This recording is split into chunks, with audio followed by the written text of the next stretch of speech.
रहा होगा 305 रुपया एमआरपी लिखी हुई है और ये आजमगढ़ की मंडी से मुझे मिला है मात्र 8 रुपए का।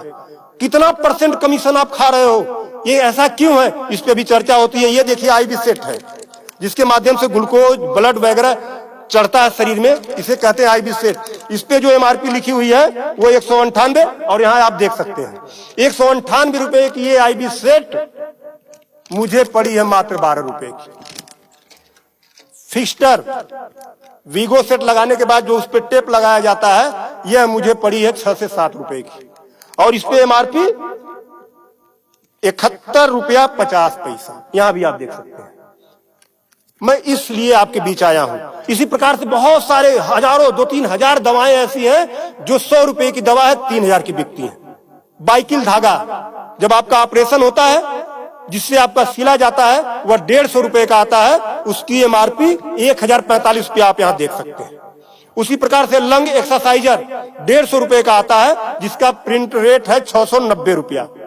बुखार में जो पैरासीटामॉल की जो बोतल आती छोटी सी वह 50 रुपए की आती है और उसकी एमआरपी यहां आप देखें एमआरपी 522 रुपया है। कमर की बेल्ट जो 100 रुपए की आती है उसे 500, 600, 700 रुपया प्रिंट।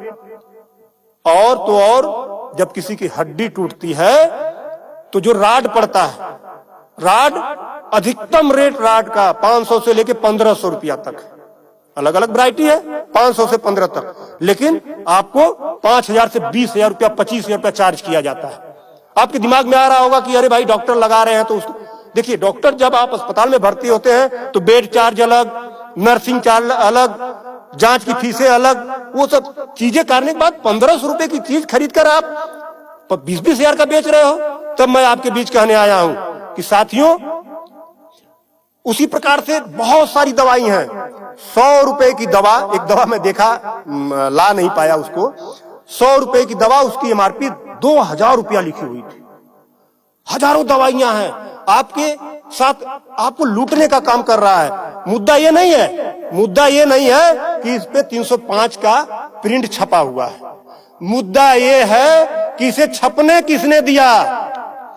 जिसे हमने चुनकर भेजा क्या वो दलाली खा रहा है, कमीशन खा रहा है? 8 रुपए की चीज 305 रुपए का प्रिंट वो छपने क्यों दे रहा है? ये चोरी से थोड़ा ना बिक रही है, खुलेआम बिक रही है। तो ये जिम्मेदारी सरकार की है। इसीलिए मैं कह रहा हूं कि आइए, और ये मुद्दा किसी सपा, भाजपा, कांग्रेस किसी नेता का थोड़ा ना है, ये भारत के 140 करोड़ जनता से जुड़ा हुआ मुद्दा है।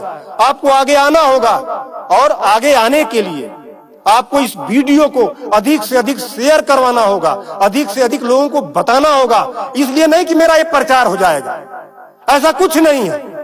इस मुहिम को जब ये वीडियो शेयर होंगे, सोशल मीडिया एक ऐसा प्लेटफॉर्म है जिससे सरकारें हिल जाती हैं।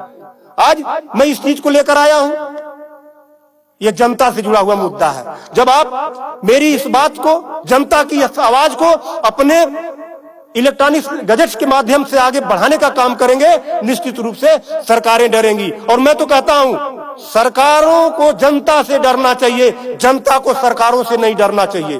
तब मैं आपके बीच कहने आया हूं कि आइए मेरे इस मुहिम को आगे बढ़ाएं। कि बात 305 रुपए की नहीं है, बात उस गरीब की है, उस रिक्शा चालक की है जो दिन भर में 450 से लेकर 500 तक की मजदूरी पाता है। अगर उसकी तबीयत खराब हुई, वो बेहोश हो गया, उसके घर वाले किसी उसको अस्पताल लेकर जाते हैं तो 305 रुपया वो अस्पताल केवल वीगो का चार्ज कर लेगा, फिक्स्टर का 71 रुपया चार्ज कर लेगा और आईबी सेट का चार्ज कर लेगा। ये सब मिला के 600-700 रुपया हो गया। यानी उसकी 1.5 दिन की दिहाड़ी में अभी तो ग्लूकोज लगा ही नहीं, दवा कोई उसने खाया ही नहीं, बेड का चार्ज हमने बताया नहीं, अस्पताल का चार्ज हमने बताया नहीं। 1.5 दिन की दिहाड़ी उसकी केवल इस 3 आइटम से चली गई। आगे की दवा कहां से आएगी? तब उसका बाप खेत बेचेगा, उसकी बीबी गहना बेचेगी। इस तरह का लूट खसोट। और मैं तो कहता हूं शर्म करो ऐसा करने वाले लोगों। 8 रुपए की चीज 305 की बेचते हो।